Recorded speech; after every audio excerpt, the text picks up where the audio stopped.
So guys, Tinubu came prepared with hardship, hunger and pain on the Nigerian people. It is really getting tough at the moment. So there was this truck coming from the north carrying food items to come sell in the south. Do you know what? These trucks were turned back. Don't forget that before now, the governor of Niger State said they are not going to allow anybody coming to buy food anymore in wholesale, in bulk from their state, because they don't even have enough for their people, let alone selling to other states. So as it stands now, that directive is being implemented. So the trucks you are looking at now, they were being turned back to the north. They were meant to come to the south to come and deliver food items, but do you know what? The northerners have turned them back. They should go back to the north. Honestly, you don't even have to blame them, because the hunger is biting more in the north, because you have so many people who are not employed and you have families with so many children. One man can even have up to 20 children or even more. You can imagine what it takes to take care of your family at the moment. So just take a look at this video. From here now, Karajeba, the last village in Niger State, before you join the river Niger bridge. They are stopping any trucks that carry food stuff from north. They are stopping them. They are turning them back.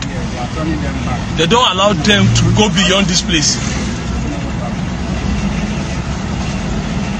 They are turning them. You can see all these trucks. They are carrying food stuff. You can see yam. You can see yam, tomatoes, onions, and many more.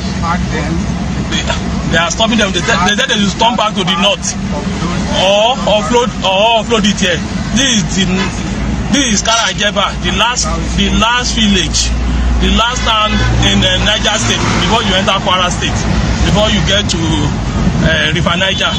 So they are stopping all the trucks that carry food stuff from north. They are turning them back to north, or they should offload it here. They don't allow all the trucks that carry food stuff, even the buses that carry pepper, tomatoes, were not allowed to cross. As you can see, they only allow truck with fuel, diesel. They only allow them to.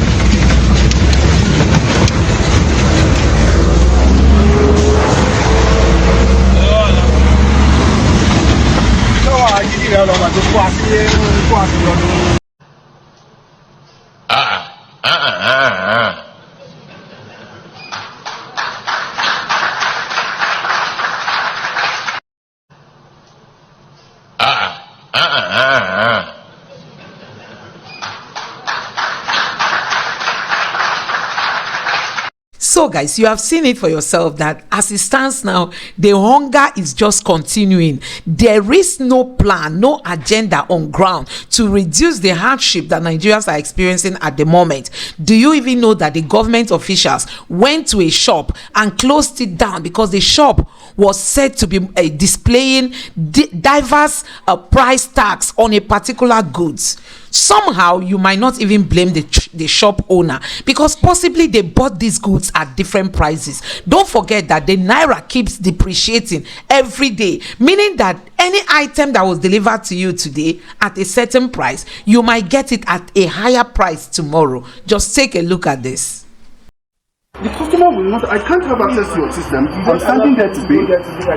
So the customer will not check to know that which one is showing 700. And you have about 4 or 5 price lists on the same item. This granite snack, Kwili, one of the fast-moving consumer goods, tagged with discriminatory pricing, is found in one of the shops in the Sahad stores in Abuja. What we have found out that these people are doing is misleading pricing and lack of transparency in their pricing, which is against Section 1153 of the law that says an undertaking shall not require a consumer to pay a price for any good or service higher than the one that is on display. So that's exactly what is happening here, and that's what we have proved to you. You have also seen it from your own perspectives.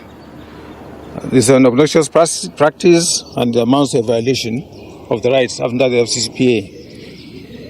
Section 155 states that any corporate person or that contravenes this is liable to a fine of 100 million naira or even more, and the directors of the company themselves are liable upon conviction, payment of 10 million naira each.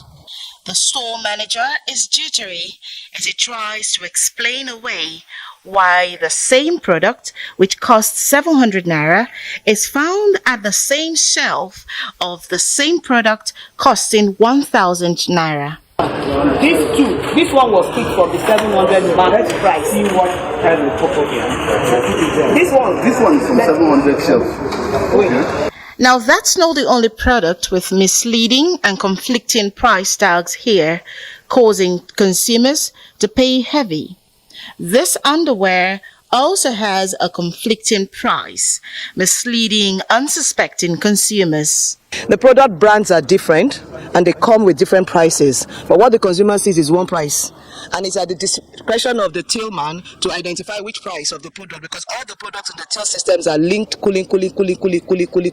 So if he decides it's 700 kuli or 1,200 kuli, it's at his discretion, and the display will show you kuli.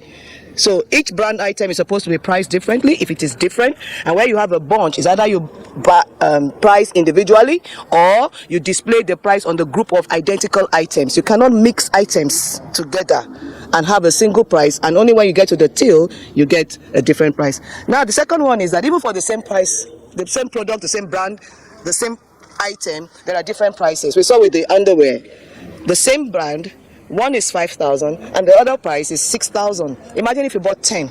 That means you've been shortchanged by 10,000 naira. And the multi-million naira store, Zahad Stores, located at Area 11, is sealed off for exploitative pricing, which violates the laws protecting Nigerian consumers. Meanwhile, the operators of the Zahad stores did not make any comment at the time of filing this report. So guys, you have seen it for yourself. Nigeria is in for trouble. I mean, in for trouble. And the worrisome part is that we don't even see any move by this government to start making, policies that will address all these issues. Look at the insecurity in the land. People cannot even go to their farms. That is even the number one thing they should start doing. The insecurity is really, that bad.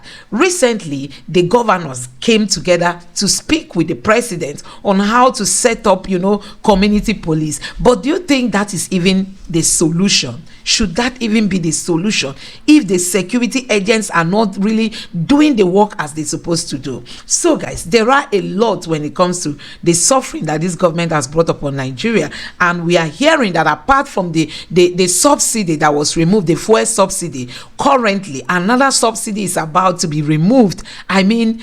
So guys, that is what Nigerians are passing through. I tell you, the times are really hard in this country. Nobody even knows where to run to. Even other smaller countries in Africa are doing far better than Nigeria because we got it wrong during the election. With the help of Mahmoud and the judiciary, you can see Nigeria is collapsing. Let me know what you think in the comment section below. Please don't forget to subscribe to the channel and turn on the notification bell. Thank you.